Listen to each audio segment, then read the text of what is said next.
Assalamualaikum and greetings, Madam Diana. My name is Alya and this is my partner. Hi and Assalamualaikum. My name is Syaza binti Saidi. Today, we will be presenting on the death rate in Malaysia, focusing on the leading causes of death and how mortality numbers differs from one state to another based on the latest available data. To support our analysis, we use two main visuals. The first one is pie chart that illustrate the major causes of death in Malaysia, helping us to identify which incidents or diseases contribute the most to national mortality. The second one is bar chart that compares death rate across all states, allowing us to clearly see which states record higher or lower number and to understand the factor that may influence these differences. Together, this chart helps us to achieve two key objectives, which is to identify the main causes of death in Malaysia and to compare the death rate among states in Malaysia in a clearer and visual manner. Recently, we noticed an increase in news reports about deaths caused by health problems and road accidents. Seeing this report repeatedly makes us realize how critical this issue is and how it affects families and communities in our country. Because of this awareness, we decided to study and share our understanding of the causes of Malaysia's death rate and the death rate patterns across different states. To start, it is important to understand what death rate means. The death rate refers to the number of deaths in a specific population within a certain time period, and it is usually measured per 1,000 people. This measure is important because it tells us about the overall health condition of a nation. By analyzing the death rate, researchers can identify common health risks, observe patterns, and understand the reasons behind these deaths. The central idea of our presentation is that Malaysia's death rate is influenced by various factors such as lifestyle habits, an aging population, and differences in healthcare facilities between states. Because of these challenges, understanding the patterns and causes of death becomes crucial to developing effective solutions that can reduce preventable deaths and improve the overall well-being of Malaysians. Next, we move to the first chart, which is pie chart. This chart is taken from Institute for Public Health 2023. The title of the chart is Age-Adjusted Death Rates for Leading Causes of Death in Malaysia, and it was published in 2019.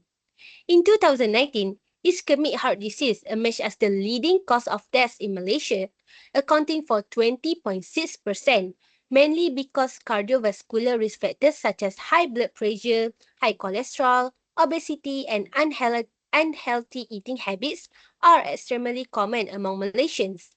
While over 40% of deaths were attributed to other causes, showing that Malaysia faces a wide range of health issues such as cancer, kidney disease, infections, and age-related complications.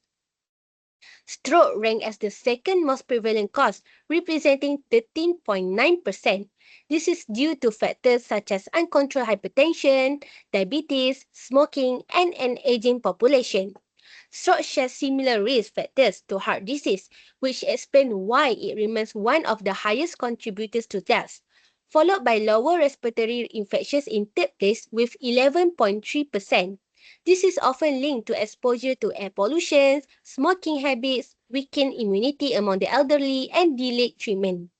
The percentage gap between ischemic heart disease and stroke stood at 6.7%, showing that heart-related conditions dominate Malaysia's mortality pattern.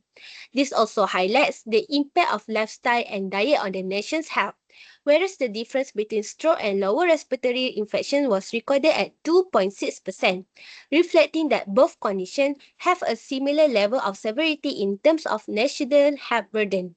This different percentage between lower respiratory infections and diabetes mellitus was 6.3%, indicating that although diabetes is widespread, it causes fewer direct deaths because mortality often results from complications rather than the disease itself. Diabetes mellitus and road injuries share an equal mortality percentage of 5%, indicating no difference between the two causes. This highlights two major issues Malaysia faces: chronic lifestyle-related illnesses, and accident-related fatalities. Road injuries are mainly caused by high motorcycle usage, speeding, unsafe driving behaviors, and poor adherence to traffic rules, which significantly contribute to mortality among young and middle-aged populations. That's all from me. I will pass to Alya now.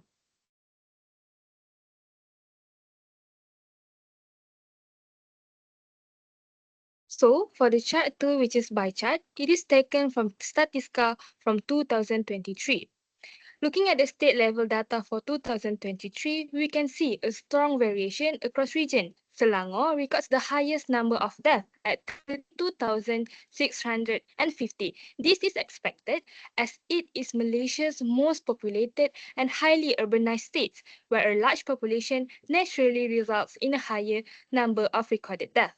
Following Selangor, Johor records 24,710 deaths, while Perak records 2,840 deaths. Johor's large population contribute to its high numbers, whereas Perak mortality is influenced by its higher proportion of elderly residents.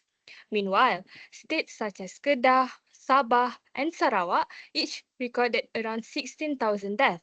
These figures reflect their population sizes and a mix of rural and urban communities, where differences in healthcare accessibility may affect outcomes. In contrast, smaller states like Malacca, Terengganu, Negeri Sembilan, and Perlis recorded lower deaths consistent with their smaller population bases, and the federal territories, Kuala Lumpur, Labuan, and especially Putrajaya, recorded the lowest number overall. Putrajaya stands out with only 280 deaths in 2023, mainly because it has a smaller population and a younger demographic profile. Older age group tend to record more deaths. Altogether, the data clearly shows that the state with larger population, higher urban density, and older age group tend to record more deaths, while younger and less populated regions show significantly lower mortality. Now that we understand where these deaths are happening, the next question is what can Malaysians do about it? This data is not just informational, it serves a roadmap for action. First, we need a stronger focus on prevention. Many of the leading causes of death, such as heart diseases and diabetes, can be reduced through lifestyle improvement, early medical checkups, and better public awareness. Encouraging Malaysia to prioritize health can significantly reduce chronic illness rates. We must also strengthen safety. Road accidents and mental health related deaths continue to be major contributors to national mortality. Enforcing safer driving practices, improving road infrastructure, and promoting mental health support are crucial steps in reducing preventable death. Lastly, we must ensure equal healthcare access. No Malaysian should face a higher risk of death simply because they live further from the urban centres.